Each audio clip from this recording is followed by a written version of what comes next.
Brought to you by Envy, the power of French perfume.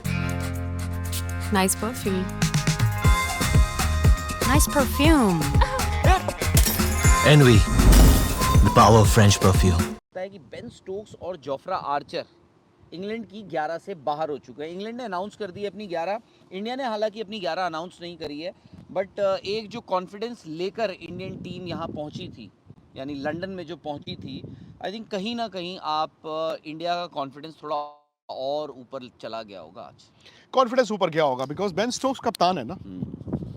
कोई बात नहीं, Ben Stokes कप्तान है तो, और वो कप्तान भी कैसे कप्तान है, वो लड़ने वाले कप्तान है। जो मर्जी हुआ पिछले टेस्ट मैच में, द फैक्ट इज कि बेन स्टोक्स ना होते तो शायद वो लॉर्ड्स भी नहीं जीतते।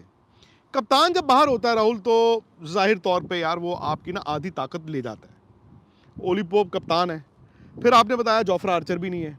अच्छा, जोफ्रा आर्चर का इम्पैक्ट भी रहा है, ऐसा नहीं है कि उनका इम्पैक्ट नहीं रहा।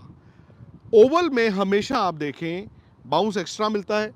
एक्स्ट्रा बाउंस कभी कभी आप ये कहते हैं कि आपकी शॉटों को वो मतलब रिजल्ट भी मिल जाता है, लेकिन जोफ्रा आर्चर भी ना हो, बेन स्टोक्स भी ना हो, सो इंग्लैंड कमज़ोर तो है।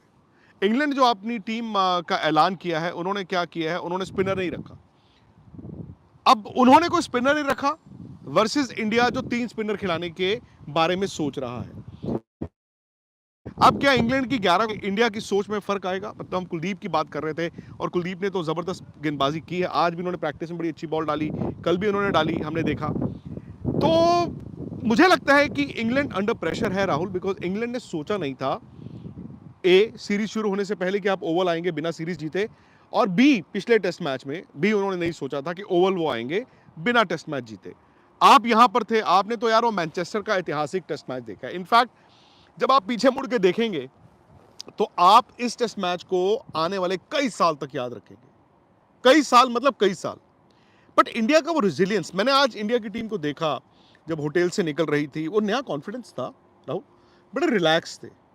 मुझे फिक्र ये एक बात की है लेकिन इंडिया को लेके कि इंडिया अपनी 11 कौन सी खिलाता है, बिकॉज 11 में कभी कभी क्या होता है ना कि आप अपने हिसाब से खिलाते हैं बट आप कंडीशंस को नहीं देखते। इंग्लैंड ने कंडीशंस के हिसाब से क्या किया है, 4 fast bowlers out and out, because Ben Stokes भी नहीं है ना उनके लिए दिक्कत। बेन स्टोक्स एक बैट्समैन बैठल और फिर एक बॉलर, उन्होंने एक्स्ट्रा फास्ट बॉलर डाल दिया। स्पिनर नहीं है जो रूट से कितना बॉल डलवालोगे। वर्सेस जैसे मैंने कहा इंडिया, सुंदर, जडेजा और फिर क्या कुलदीप यादव, मतलब या फिर शार्दुल ठाकुर। चॉइस तो शार्दुल ठाकुर और कुलदीप यादव की। अब शार्दुल देखें आप, इन्होंने जो ओवल टेस्ट मैच इंडिया जीता था 21 में, उसमें बैटिंग में रन बनाए थे, बॉल भी डाला था। यही शार्दुल ठाकुर ने 2 साल पहले यहाँ पे WTC फाइनल हुआ था, आपको याद होगा, वहाँ पे भी इन्होंने बैटिंग की थी। तो आई थिंक इंडिया के लिए एक वो चीज़, और दूसरी चीज़ जो कल क्यूरेटर के साथ हुआ और आज भी हल्का फुल्का आप मान ही लें, क्योंकि आज भी आपने देखा होगा हुज्जतबाजी से वो बाज नहीं आए। उन्होंने आज इंडिया के जब कप्तान कोच यहाँ पे खड़े हैं पिच के किनारे पे, वो जनाब दोबारा आए, दोबारा उन्होंने कहा कि जी हट जाओ ज़रा उधर जाओ। वर्सेस फिर हमने ये भी तस्वीरें देखी इंग्लैंड की, यार वो जो बैट्समैन है वो पिच पे खड़े होके शैडो प्रैक्टिस कर रहे हैं। मतलब मुझे नहीं समझ आया कि दिक्कत क्या है। तो अब the only worry that I have for India is कि ये ना हो कि इंडिया भी टू मच कंज्यूम्ड हो। ये है इंडिया और इंग्लैंड का महामुकाबला। लाइव मैचेस तो आप देख लेंगे, मगर खेल के पीछे टीमों की स्ट्रैटेजी, टीमों की चाल और फिर आपके सवाल, ये सब होंगे स्पोर्ट्स तक। तो अभी तक अगर आपने स्पोर्ट्स तक तो सब्सक्राइब नहीं किया तो फटाफट सब्सक्राइब भी कर लीजिए और नोटिफिकेशन की घंटी भी बजा डालिए।